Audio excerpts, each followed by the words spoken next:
Mga naghahampang sang bugoy sa barangay arestado matapos maaktuhan sang kapulisan. Yaring balita ang aton gintutukan. Wala nakapalag sa ginpatigayon nga illegal gambling operations sang kapulisan Sunday Sunny Tanghal, 32 anyos, Wendell Rex Baad, 40 anyos, kag isa ka minor de edad lunsay residente sang Barangay Elhis, Bacolod City. Dakop sa akto mga sospetsado nga illegal nga nagasugal alas 2 ang kagahon. Kay ti labi na subong tinion nga daw medyo bag-ulang ini nga tinion nga bag-ulang natapos ang Christmas kag ang New Year, ti konsekwen pa medyo puraot subong nga bulan. Subong nga nadakpa na, isa lang yun siguro sa mga sospek. Hindi na eh. Ano to ba? Huwag mga may gampang. Ato sa ako. May bugoy ka, huwag na ko batad. Ang kuha na sir. Mamula na. Pag-ulang eh.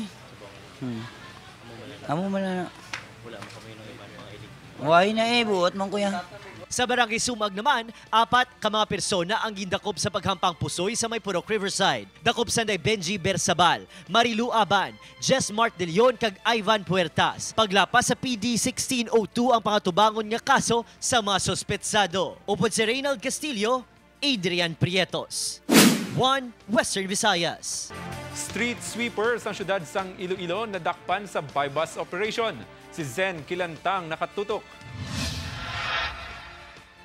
Carousel sang La Paz Police Station ang gintupan sang 45 anyos nga si Lodegario Sinina Jr. ini matapos badakpan sa boy bus operations ng La Paz Police Station sa Barangay Progreso, Lapuz sa syudad sang Iloilo.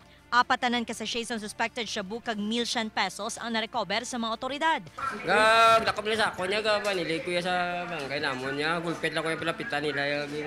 Natidan ko nila mo. Si Senina ang anay tokhang surrenderi kag nagatrabaho bilang street sweeper sang syudad. Pinamonitor nato ni siya liwat tungod sang report nga still he is engaging in selling illegal drugs. Bilang tikang sang city government, gilayo naman nga kakas si Senina sa serbisyo.